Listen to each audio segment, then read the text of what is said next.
अब देखते हैं क्वेश्चन नंबर 6। क्वेश्चन है हमारे पास, माहौली गांव में एक तंग आयताकार भूखंड है। कौन सी आकृति का है? आयताकार भूखंड है। उस आयताकार भूखंड विद्यालय बनाने के लिए सुरक्षित है। यानी एक भूखंड आयताकार, वह विद्यालय बनाने के लिए क्या है? सुरक्षित है। इस भूखंड की लंबाई और चौड़ाई में अनुपात दो दे रखा है, वो है 11:4। गांव पंचायत को इस भूखंड की बाढ़ कराने में 100 रुपये प्रति मीटर की दर से, प्रति मीटर का मतलब हो गया 1 मीटर, 100 रुपये प्रति मीटर की दर से 75,000 रुपये वे खर्च करने हैं। भूखंड की माप ज्ञात कीजिए। भूखंड की माप का मतलब हो गया लंबाई व चौड़ाई क्या करनी है? ज्ञात करनी है। आयताकार भूखंड है, लंबाई और चौड़ाई का अनुपात हमें दे रखा है। एक बात हमेशा ध्यान रखना, जब कभी भी बाढ़ कराने की बात आए तो किसी भी आकृति या कोई भी आकृति हो, चाहे वर्गाकार हो, आयताकार हो, बाढ़ हमेशा कहाँ होती है? उसके बाहर बाहर होती है। जैसे ये बोर्ड है, इसके चारों ओर क्या लगेगी? बाढ़ लगेगी। इसका मतलब बाढ़ की लंबाई जो भी आकृति दी हुई है उसके परिमाप के बराबर ही होगी। यहाँ पर हमारे पास आकृति क्या है? आयताकार है, तो हम कह सकते हैं कि इसके चारों तरफ लगने वाली बाढ़ की लंबाई इस आयताकार भूखंड के परिमाप के बराबर होगी। अब हमें इसकी लंबाई और चौड़ाई में अनुपात दिया हुआ है, तो हम क्या करेंगे? हम पहले भी हम इसका सवाल कर चुके हैं कि जिसमें अनुपात दिए होते हैं उसके साथ में कुछ न कुछ राशि मान लेते हैं। तो आइए इस क्वेश्चन को स्टार्ट करते हैं। हम मान लेते हैं, माना आयताकार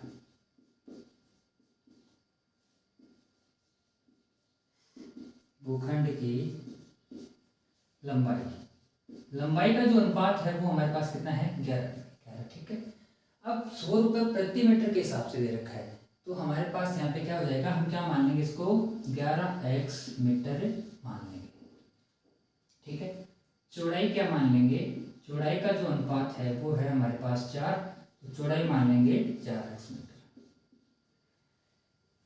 इस भूखंड के चारों तरफ लगने वाली बाढ़ की लंबाई इस आयताकार भूखंड के परिमाप के बराबर होगी, तो हम लिखेंगे बाढ़ की लंबाई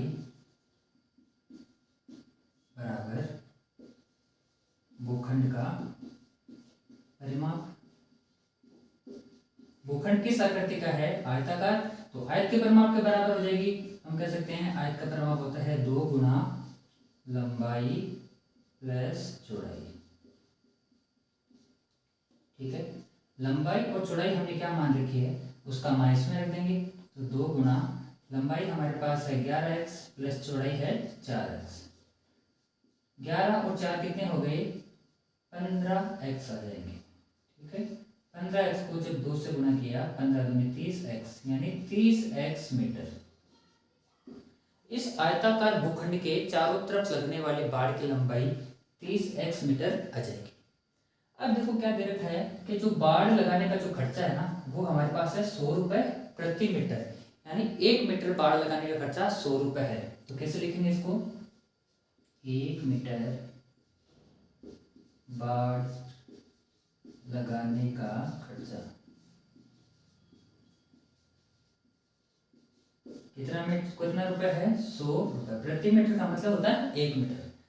1 मीटर बाढ़ लगाने का खर्चा 100 रुपये है। हमारे पास बाढ़ कितनी है? 30x मीटर, तो हम लिख देंगे 30x मीटर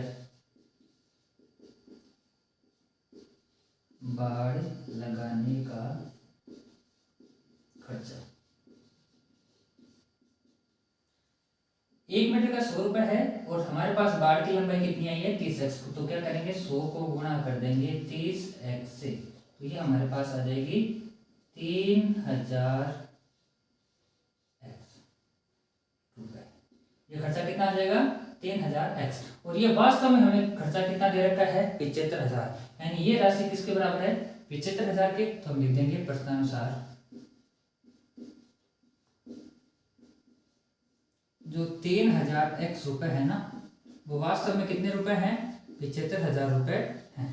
क्योंकि टोटल बाढ़ लगाने का खर्चा ना इस आयताकार भूखंड के वो कितना आ रहा है? 75,000 रुपये है। तो हमारे पास x की वैल्यू निकल के आ जाएगी 75,000 बटे 3000 आ जाएगा इसके नीचे। 1 2 3 0 से 3 0 कैंसिल, 75 में 3 का भाग गया तो आ गया 25।